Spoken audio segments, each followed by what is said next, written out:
kind of set the stage for what we're about to learn today. So yeah, I ask for your patience because this is gonna be long and this is gonna be meaty.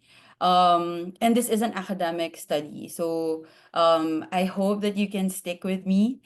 I've done this talk a few times, a different few versions of what I'm about to what I'm about to share today, but this might be the most detailed version of it, at least outside of the scientific community. So yeah, I hope that you stick with me through that.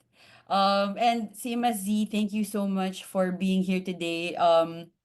I'm always kind of surprised when people are interested in the work that I do, because as an academic, most of these things they're just in your head.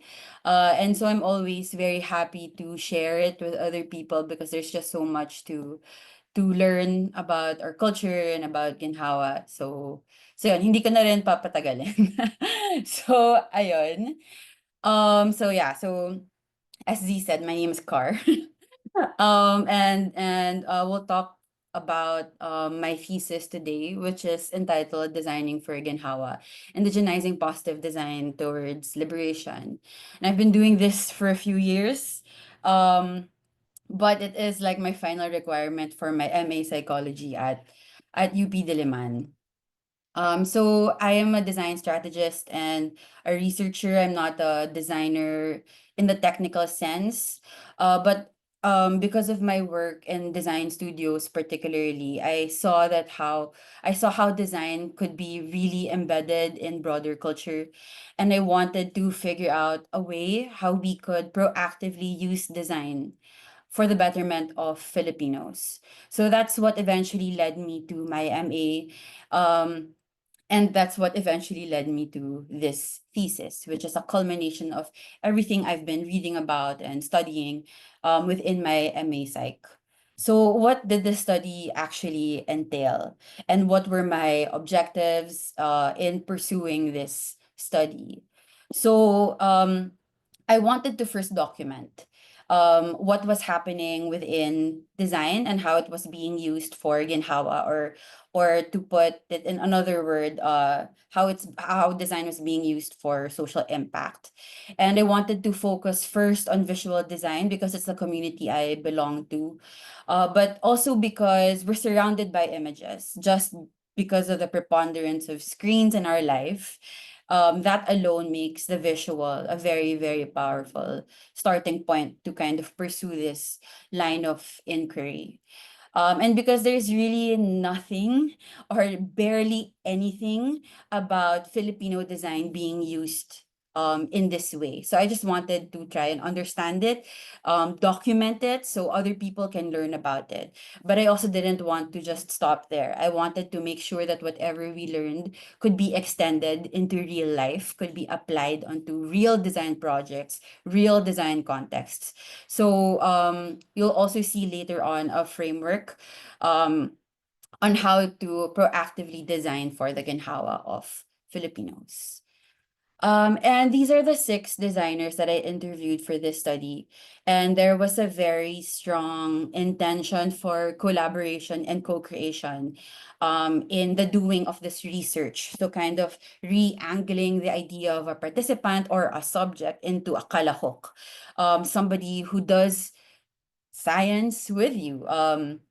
And that becomes more prominent when we get to the insights later. So everything you'll see here is not just mine, but definitely theirs also, and it's also part of the legacy of everything I've learned from psychology and design here in the Philippines.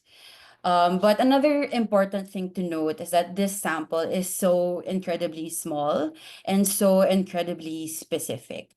So everything that we'll talk about today, we can't assume to be generalized to all of Filipino design and all of Filipino designers. But as I said, I just wanted to start there. We just had to start from somewhere. And I felt like this was a very good, at least like this group had a lot of rich insights to share, and they were also very, very generous with their time and their cuento with me. So there. But before I move to the meat of the insights, I also wanted to introduce the lens through which I was looking at everything. So as I said, I'm taking my MA Psych. So because I also wanted to approach this all very locally, I also take root in Sikolohiyang Pilipino. So, Sikolohiyang Pilipino, as you might know, is indigenous Filipino psychology.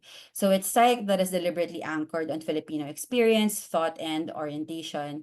It's one of the first indigenous psychologies in the world, and it was born at a time when several Filipino social scientists who were educated abroad came home and saw that their prestigious degrees were not sufficient in understanding our culture, in understanding who we are, and how we kind of moved in the world. So they started to indigenize and decolonize their own respective social science disciplines to make it our own. And SP was one of them. But I think the most important thing that I learned about SP and something that I really take with me wherever I go is that SP is also a kilusan. So this was something that was explicitly stated from the very beginning na hindi lang isang disiplina ang SP kundi isa siyang kilusan. Um, and this was partly because SP was born during the 1970s. So it was also somewhat a reaction to martial law. But some other authors also say that this struggle for dignified cultural representation and for our national cultural identity to be understood in the way that we understand ourselves is the same fight that started from the Spanish occupation. So, in this whole process of continuing to fight for our culture and our identity and the inherent dignity of who we are, um, SP has always had this unmistakable political agenda towards a decolonized psychology that is liberated and liberating, or isang malaya at mapagpalayang psikolohiya. And in being a Kilusan, a big part of what SP teaches you is that science is never neutral, although mainstream science will tell you otherwise. And it's never neutral because it carries the subjectivities, the biases, and the values of the humans who drive it. So there is a scientific enterprise, and what science gets done is driven by the leaders and those in power of the scientific industry. And in the same way, design is also never neutral. Design also carries our values, our biases, and our dreams and our politics. And what's even more powerful is that it gets embodied in what we create. So hindi lang siya nagiging journal article, nagiging architecture siya, nagiging libro, nagiging damit. So nagiging mas malapit sa buhay ng, let's say, regular people. Yung nagiging inherent values and biases ng mga designers that gets embodied in the things that they create. And not only is design never neutral, it is also necessarily political. So design is shaped and is shaped by, it shapes and is shaped by power and the interest of whoever gets to fund it. And design, heartbreakingly, is very difficult to disentangle from capital and coloniality. Design props up systems of capital, and visual design specifically has historical ties to advertising and branding and the promotion of overconsumption and the support of fossil fuel organizations that tie to waste and climate change and destruction of our planet. Sad, right? And Filipino design is not exempt from this. And if anything, it might be a really good case study of how design and creativity can be weaponized for the oppression of a nation. So both Marcos administrations are really smart about how to use creativity to distort truth and create a false image of who we are and what is happening in our country. And I encourage you to watch this talk on YouTube, Usapang Design. Just search it on YouTube.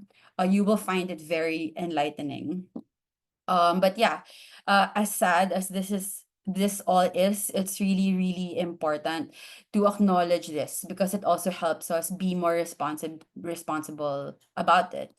And yun nga, parang for me, medyo heartbreaking talaga siya eh. Parang just like realizing the role that your industry plays in the world. It's hard to accept. But it's also what really pushes me to try and manifest design to become something else other than what it currently is. So I ask myself, how do we subvert the prevailing use of design for harm? How do we design against design? And is it possible for design to also become a kilusan? So I've said this before in other occasions, but this is really kind of my aspiration for design, that design becomes a kilusan as much as SP has also become a kilusan. Um, and maybe arguably design can be a kilusan and then maybe should be a kilusan.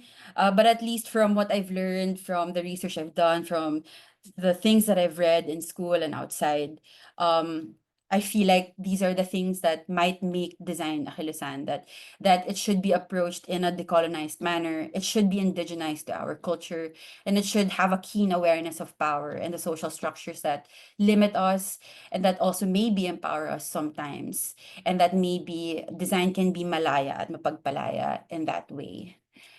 And the particular design kilusan that I wanted to kind of help start is molded around this idea of ginhawa. Ginhawa is just this concept that I latched onto early in grad school because I felt that it really encompassed a lot of the abstract idea of what designing for the betterment of Filipinos means. So, as you might know, Ginhawa is the local counterpart of well-being, but it's really not quite the same. And across different studies, in the different social sciences in the Philippines, this is the way that Filipinos conceive of Ginhawa. So first, Steve talked about the breath a lot earlier, and it really is common among different ethno-linguistic groups, particularly with the syllable ha, and it also connects it to spirit. But some other people also experience and associate ginhawa with a feeling of ease, with a feeling of lightness and comfort. And then it gets a little wider in the context of our life.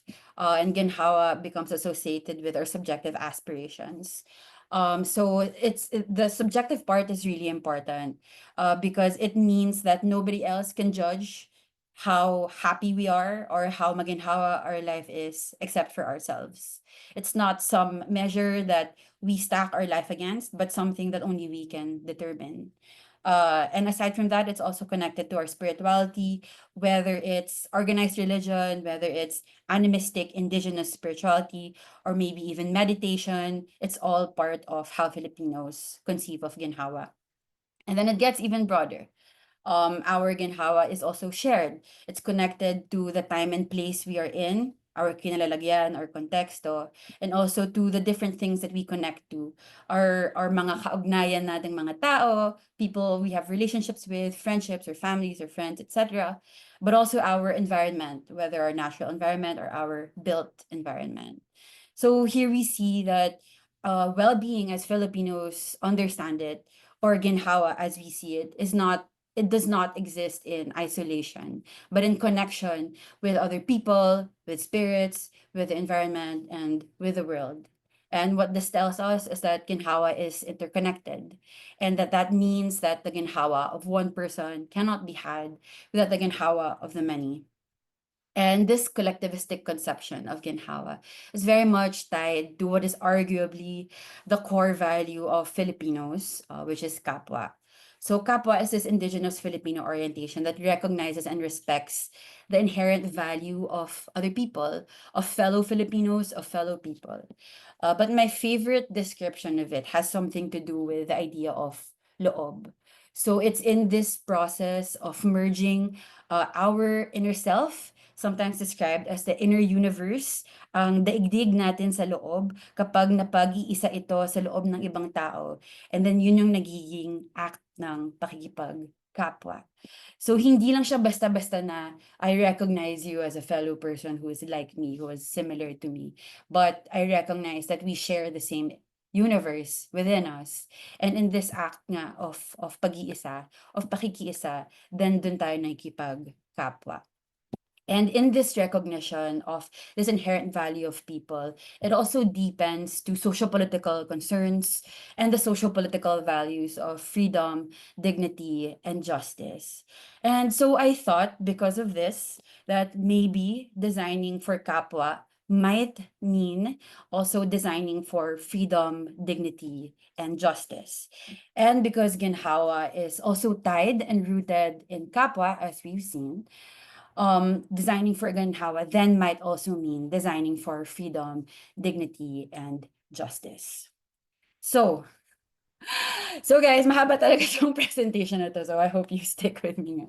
So we've just passed like the first major part of it.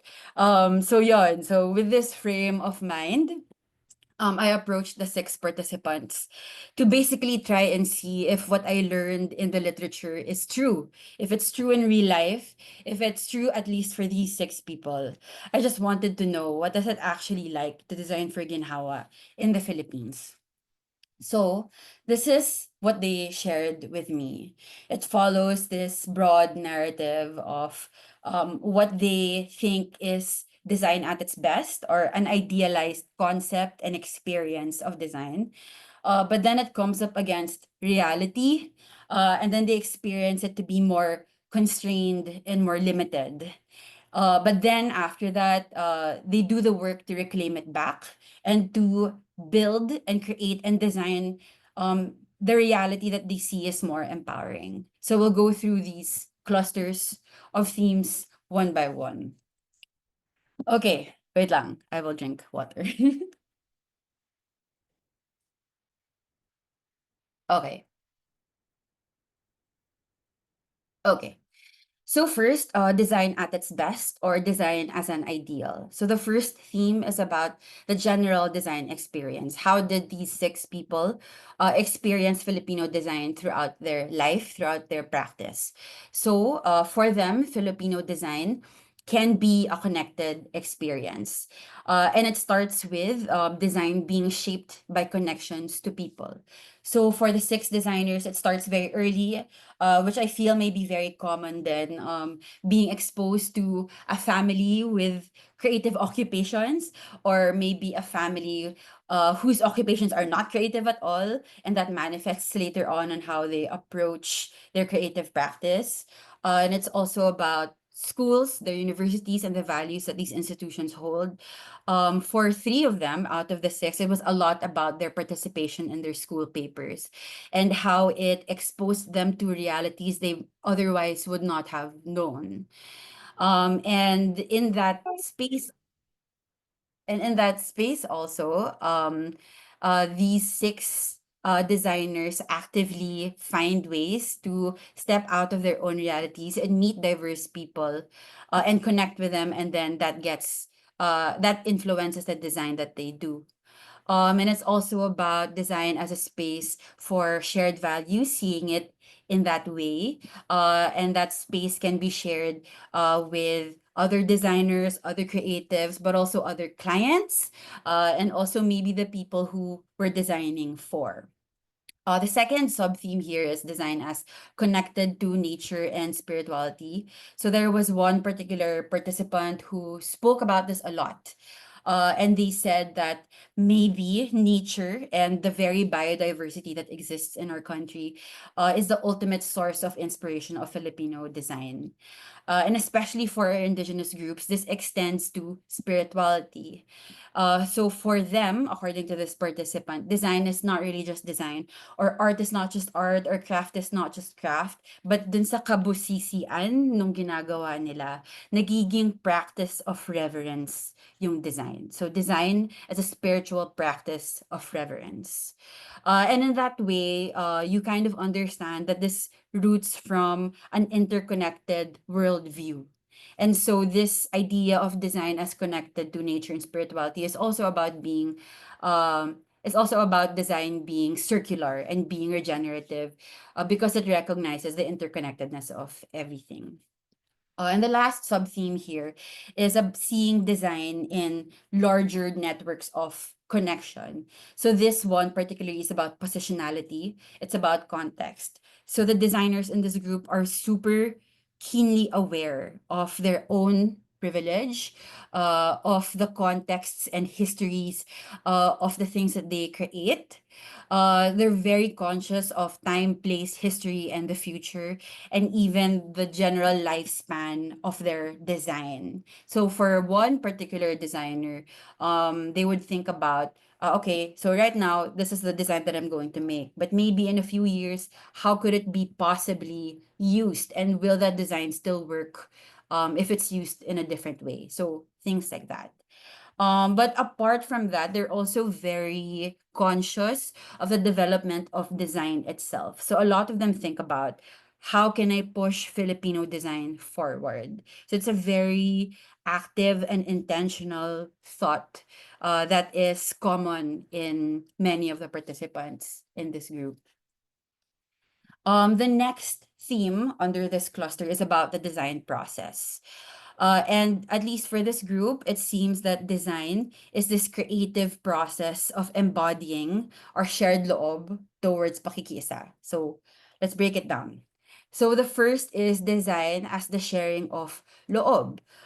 So for a lot of the participants, design was very, very personal, deeply personal, that I'm sure a lot of people can relate to.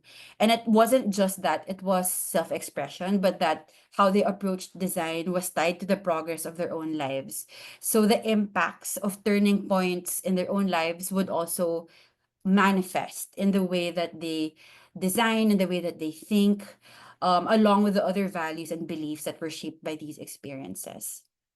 Um, but then they start to share this loob once they start designing for other people, as is the case for most of design work. And you start thinking about your audiences, your target market, and in that way, they share this very personal, this intensely personal idea and practice of design. They start sharing it with other people.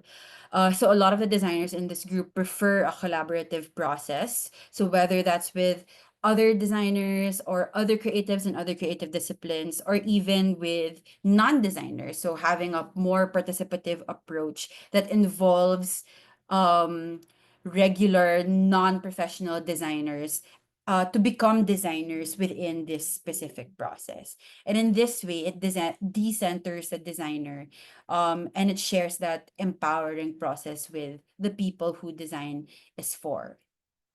And the mechanism through which this happens is understanding and empathy. So all of them have some sort of process of sense making, and it's called many different things. So for some of them, it's strategy. For some of them, it's research. But sometimes it's the big idea, the concept, and it's also about this recognition that design rests on the skill of listening and connecting with people.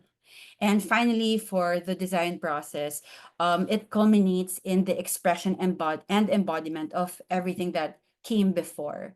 So basically, translating all of that visually or experientially, but since we're working with visual designers now, so more that. And it usually starts with some sort of collection of visual references, like in a mood board, which then becomes a creative direction and then execution. But then this is also where they talk a lot about design as beauty, and how aesthetic can be substantial, and that it says things about what we value, and it's also a manifestation of your technical skill. But then, even though we value how it looks, they were also very adamant about design being more than the visual. So it's that balance also of embodying all of that in the visual and beyond. So again, what this all kind of tells us, it really sounds like what I was talking about earlier, that in the merging of our loob, nakikipagkapwa tayo. And in that sense, maybe we can think about design as pakikipagkapwa and practice. That in the merging of the loob of the designer with the loob of whoever they design for, or even like with the other people they design with, then design becomes pakikipagkapwa and practice. And more than that, more than the merging of the loob, this becomes embodied in the labas. Yung daigdig ng labas, yun din yung pwede nating isipin na design. And apart from that, pwede rin natin siyang isipin na culture. So, which brings us to our third theme, which is the location where design lives. So, ito yung labas. That design is embodied in our culture, in everything that we can touch, in everything that was shaped by human beings and shaped by everyone. So, this commonly came up when I would ask them to define design. And then they would say that design is everything and that anyone can be a designer. And that design is a sensibility that can be cultivated in all people. And one person even said that design might be the ultimate expression of our humanity because it's us exercising our will, our agency onto our surroundings. And finally, for this first theme cluster is what design, at its best, what design can result into. This outcome that might be good when all conditions are good for design. So at its best, design is and leads to makakapwang ginhawa. So first, this appears in how they describe their design goals. So having established that they design for ginhawa, the design for social impact, then they start describing what that means to them. So for them, ginhawa can be positive states that are legitimate sources of ginhawa. So things like joy, fun, delight, those are legitimate sources of ginhawa too. For one of the participants, it was also specifically about being able to breathe better. So sabi niya, pag nagde-design daw siya, iniisip niya parate, how can I design to help people breathe better? Um, Yon. And also beyond that, it's also tied to freedom, dignity, and transformation. So another example is another one of the participants was working on a book about the drug war, and the client was very specific about wanting to show the usual representation of that war, which is photos of dead bodies along the streets. And this participant was very sure na hindi yun yung dignified way of respecting somebody who already died. So that's how, even in the choice of photos, that's one way that we can design for the dignity of our fellow Filipinos. But then this also extends to not just ginhawa, but design itself. So design is also seen by these designers as agency itself. So like I mentioned earlier, design can be this capacity to make choices, which is very basic. But yeah, so design can be that form of agency where you enact those choices and shape your surroundings, shape your life. That can already be design. And then a lot of the designers also talked about the systemic nature of design. I think especially when you work with branding or when you work with more complex projects and you start creating visual design systems. And then a particular participant mentioned a definition by a known design theorist, Victor Papanek. So this definition is design is the creation of a meaningful order. So order as in just kind of a sense of something, a sense of system that may or may not be necessarily rigid. It can be a fluid order, and that's part of what design is and what design does. And the last thing about this, that design can also be transformation in itself. That design is this activity that allows for critical examination within the design process itself that can lead to transformation. But then it comes up against realities. And design is not always what it's imagined to be. So the designer spoke at length about this particular experience that we don't have time for, but just trust that they spoke very lengthily, very emphatically about how they experience design under the weight of capitalism and under the weight of colonialism, and how they feel that it is limited, while at the same time it's limited by these systems of oppression while simultaneously perpetuating it. So so yeah, so despite everything that they believe design could be and that everything design could do, these designers really accept, maybe with a little heartbreak also, that design is limited. They talked about how design is only one ingredient in the complex workings of our social world. It's just one thing in our very, very complex society. It's one small thing in problems, one small thing in solutions, and how sometimes it's not even the solution that is called for. They talked about red tape. They talked about the bureaucracy and how that can limit the impact of design. They also talked about corruption and how those things can very directly affect a design project, which I think is not always, not easily made. That connection is not always easily made. So not only is design limited, as I mentioned, by these systems of oppression, it is also essential to them. And there were some really gut-wrenching responses. So one person said, "We designed the face of capitalism." And another person said, "We've become the arms of capitalism." Thus, another person said, something to the essence of, paano natin matatanggap yung design kapag naging vital component na siya nung lason na sumisira sa lipunan natin. So, ang hirap pakinggan at ang hirap tanggapin. Pero ito yung experience nila. At masasabi ko rin na yun yung experience ko. Um, so yun, it's really a lot to take in, it's a lot to accept.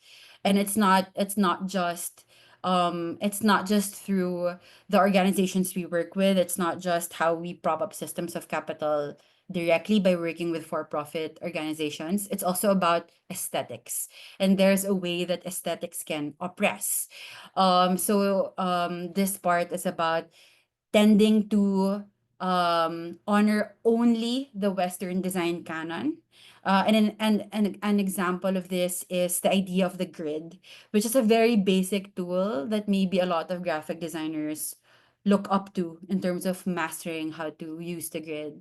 But then one participant reminded me that the grid was actually a tool for colonization, particularly with urban design. And that's why we have things like the pueblo, which is centered around the church. So even things like that, even things like the grid are not neutral.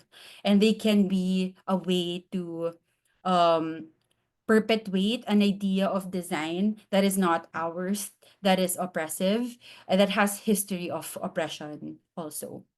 Especially because when it comes to the grid, particularly, Filipinos tend to like to be more fluid, and that maybe the definition of what good design is does not have to be constrained to the grid.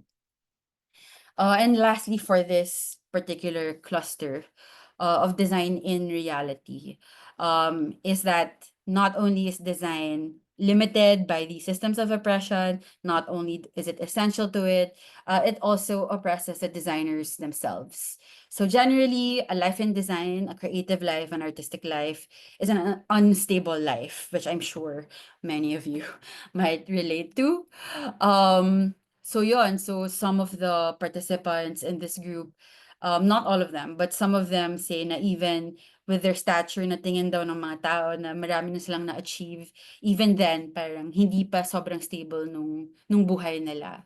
And for a lot of the participants, this also manifests in the way that they shift careers. So especially for two of the older participants who started in film, they had to shift out of that. They had to leave that initial dream because it was very expensive to just have a film career. And for a lot of the participants, that's how they eventually landed onto graphic design as maybe one of the more stable creative disciplines. And one of the participants said that the root of all of this may be that design has been reconceptualized as a profession, that it is our jobs, that oppression reaches us. And maybe the most relatable experience of this is our dependence on clients. So clients drive capital. Um, but also, if you think about it, they also drive our livelihoods. It's so easy. Once a big client pulls out of let's say a startup, it'll result in layoffs, it'll result in difficult decisions that will harm the designers in that, let's say, studio. And this is why it's also so hard to say no to clients, even when their requests are not always reasonable. And this also extends to the mental health of the designers. And sometimes this even escalates to concerns about safety. So there was one designer in the group who had a project in a correctional facility. So one of the concerns was whether or not to bring their majority female group to this correctional facility. Another is red tagging. So one of the designers is very active in volunteering in mobilizations. And so na-red tag yung work niya in a Senate hearing. And so syempre, understandably, naging very concerned siya about their own safety and the safety of everybody who was connected to that work. So this creates frustration, as you might imagine, in some of the designers. Na paano ba natin to i-align? Parang ito yung na-imagine ko na what design could be, what design should be, maybe in the world. Pero yung experience ko ng design, parating ganito. Parang nagiging tool siya for oppression. At nagiging part ako ng oppression na yun. So in some of the designers, in a few of them, it seems like there's a profound dissonance in them. Na yun nga, parang how could they live out their values in a field that they love, but that also oppresses them and oppresses other people. So, the way that they resolve this is they fight back. They design their own reality that they imagine to be more empowering, that they imagine to be more maginhawa. They reclaim it from the systems of precarity, the systems of oppression, despite the impossibility of all of it, despite the inescapability of all of it, they fight back just by doing what they do. So this is the last theme, and it is design as a reclaimed practice towards ginhawa. And the first part of this is this idea of design as a practice of resistance, and it starts with this recognition of this precarity, this recognition that teka lang, parang merong mali na kailangan nating i-critique, na kailangan natin i-address. And this sometimes becomes a motivation for them to keep going. So sabi nung dalawa sa kanila, marami pang kailangan gawin. Sobrang dami pang kailangan gawin. And in all of the things that there's still left to do, design is all that we can give. Design is the skills that maybe we had honed throughout our lives. It's what we have that we can offer this impossible journey of reclaiming design and reclaiming culture and life from what the world has become today. And aside from that, like moving beyond the critiquing, is kind of figuring out how to work the system and reshape it in even the smallest ways. So sometimes this even starts from mood boarding. So there was one particular participant who had very strong feelings about Pinterest and how there are no more good ideas on Pinterest, and maybe Filipinos are more creative than that. And so this person advocates for getting inspiration instead all around us. Look at the nature around you, look at the culture around you, look at your photo gallery, what is in there, and find inspiration from your life, from your locale, and from your experiences of culture. Another small but important way to do this is by cultivating equitable client relationships. So pare-pareho lang naman tayong subject to capitalism. So instead of seeing them as the enemy, we can see them as collaborators. And perhaps with a more empowering process, we're able to steer them towards more empowering ideas, more empowering practices. So an example for this is one of the designers keeps on asking the client, what is your goal beyond profit? And even in just that small act of asking that questions, napapaisip yung client, ano nga ba? Ano yung purpose ng ginagawa namin sa business na to, if not for profit? And then another example from that same designer is through that process, they were able to steer one particular client towards renewable energy. So there are ways that we can influence clients who, again, are just subject to the same things that we are subject to as well. And another thing they do is they try to design outside capital, or at least to try to lessen their dependence on for-profit organizations. So this is an imperfect measure or an imperfect way to lessen dependence on capital, but there are grants, there are scholarships. So these are things that the designers in the study have done. And then one particular participant fundraised for one of their design projects by creating products that are also meaningful, are also empowering. And through that, they become less dependent on for-profit organizations. Another small, important way of designing outside the center of capital is freelancing or having independent practices. So just by the effort of building something kind of outside the systems of capital, not inside the center of capital, so somewhere around its periphery, then maybe we slowly start to build something that can slowly bring it down. And to kind of find these small ruptures, tenuous as they may be, temporary as they may be, freelancing can be one way, a small but promising way to build something outside. And then another thing is that design can also be a practice of ginhawa for the designers themselves. So these designers find ginhawa in the act of designing. They find joy, meaning, excitement in the activity of designing. They also find just compensation sometimes in designing. Then it's also about seeing creative fulfillment as a legitimate source of ginhawa. And also in seeing that the value in that, protecting it in balance with the ginhawa of other people. And for this group of designers, they also cultivate the ginhawa for the designers around them. So three of them run design studios.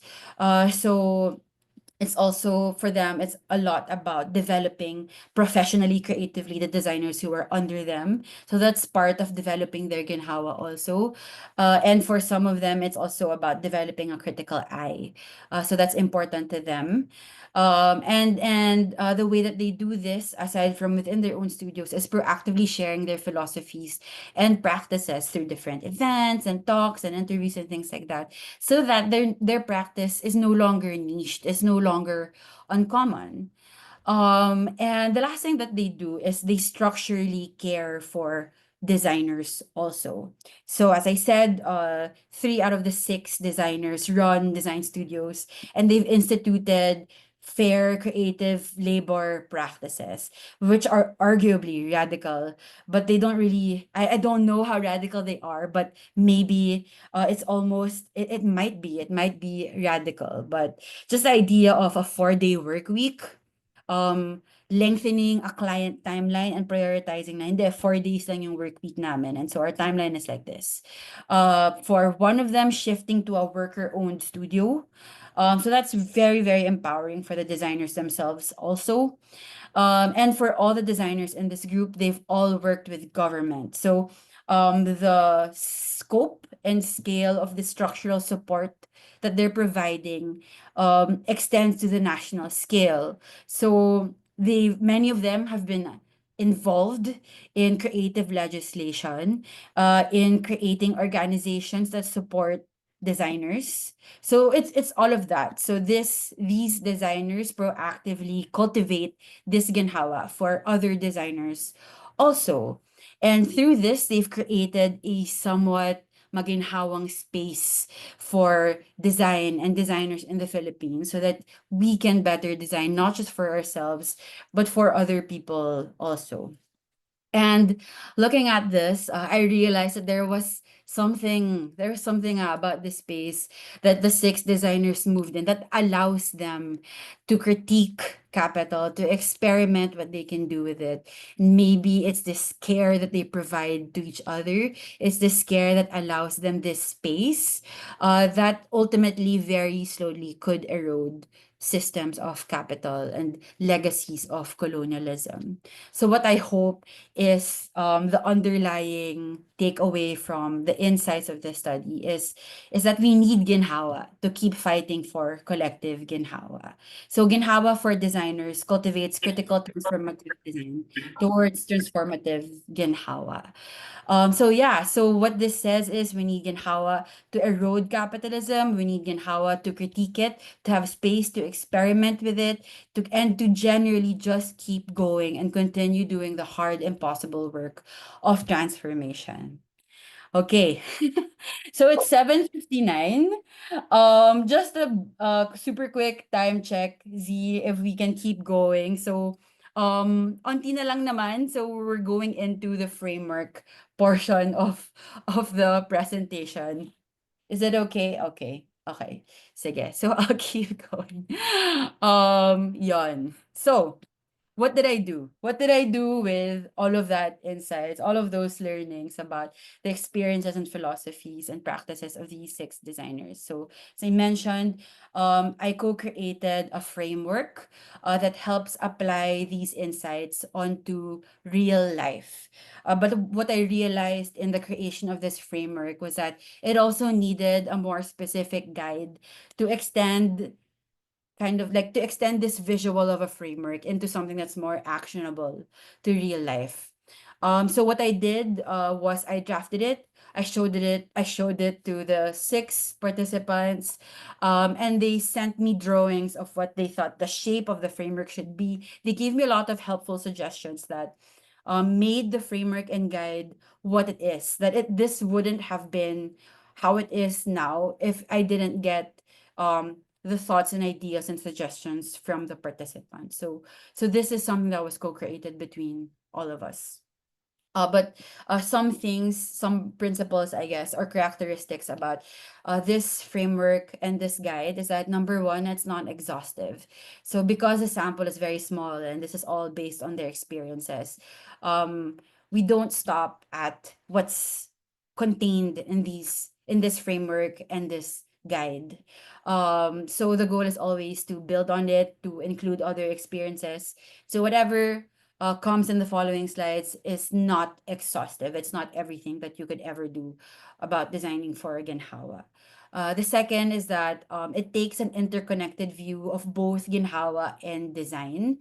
And that also means that it sees beyond the unit of individual projects. So especially in the work of designing towards more abstract concepts or ideals like transformation and decolonization, those things will not happen within a single project. And so this framework and this guide encourages stepping beyond that. Maybe looking at your portfolio, looking at how projects connect to each other, or proactively thinking about what next project could I do to build on this previous one. So more on that later. And the last thing is that this framework and guide prioritizes progress over perfection. So, as I said, that these six designers have a very specific context and they have a special space that they move in that allows them to have this kind of practice. And so, it's really important that for anybody who tries to apply anything here in this framework and guide, that the goal is always any kind of step. It's never about having the perfect conditions to design for Ginhawa, but just taking any step towards it. So those are the characteristics. So this is the shape of the framework. And as I mentioned, the Designing Ginhawa framework is a mapping of non-exhaustive design goals towards interconnected Malaya at mapagpalayang Ginhawa. And it starts with the ginhawa ng isa, which might be the most traditional of design goals. So design goals concerned with individual positive and or improved states. So positive emotions like delight, joy, and hope, or positive experiences like ease and that sense of order. So I think it's very common in information design and visual design. Um, and also other positive improved states. So better blank, better experiences, better navigation, more intuitive use. So all of these things fall under ginhawa ng isa. But then, like our conception of ginhawa, it also extends to the ginhawa ng lahat. So design goals that are more long-term, more systemic, that are best approached over time. So this is what I was talking about earlier about um, extending the scope or the idea of maybe we don't just pursue decolonization with a single project. Maybe we think about um, our different projects across the years, and how they can kind of work together towards this very, very, very big, um, difficult goals. And then the third part is about the ginhawa ng tagalikha. So this might be a new addition to design frameworks, something that considers the state of the designer, the state of the creator. So these are goals within a design practice that cultivate ginhawa in designers themselves. Because as we learn, ginhawa is important to continue the work. So like what we discussed earlier, this can be about joy, meaning, creative fulfillment, protective, creative labor conditions, the development of a critical design mindset, and structural support for design.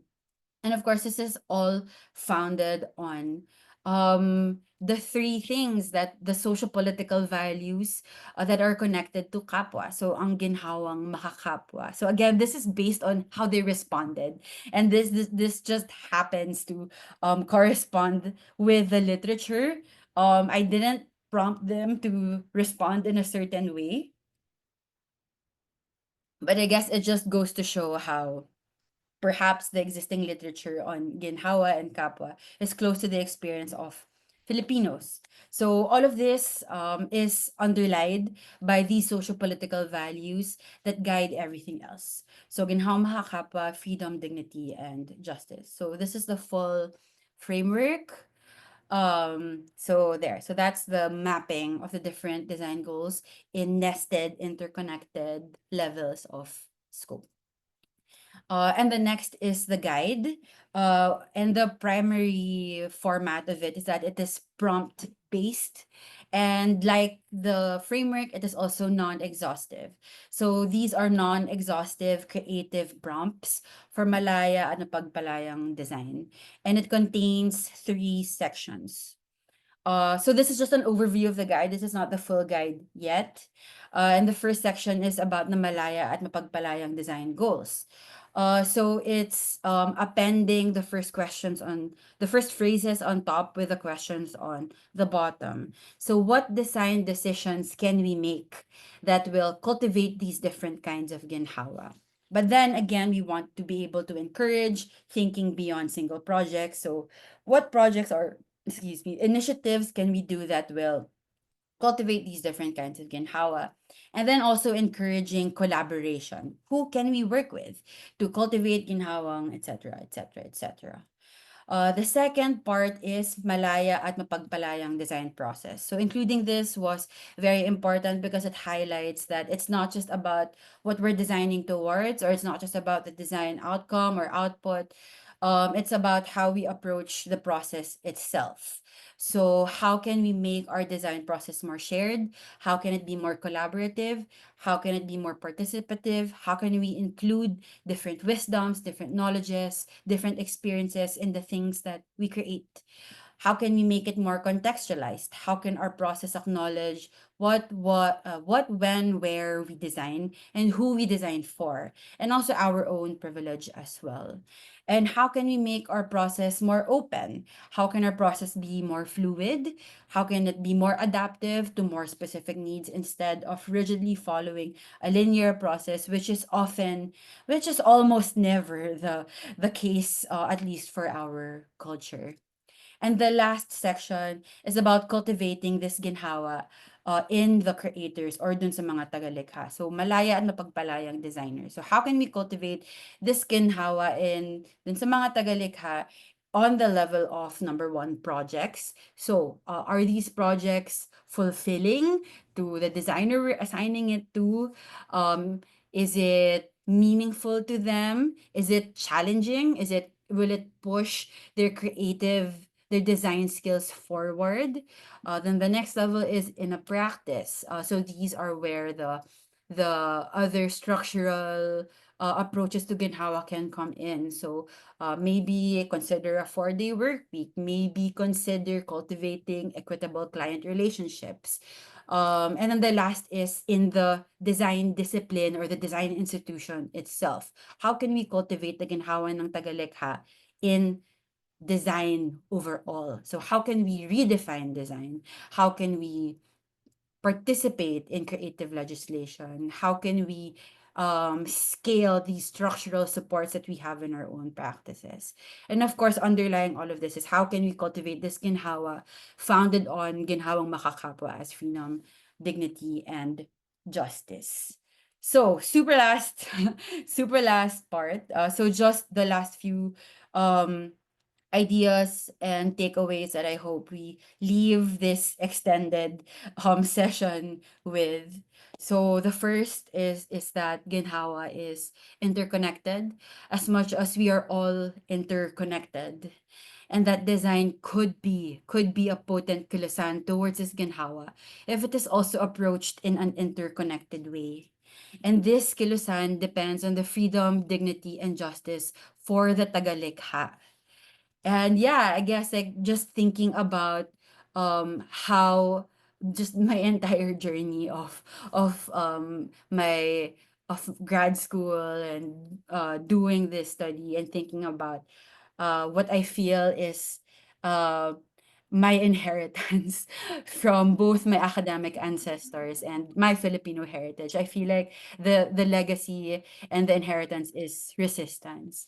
And so that's what I hope that we can continue to keep doing through the years to come, that we continue to resist design. So there, that's all. Thank you so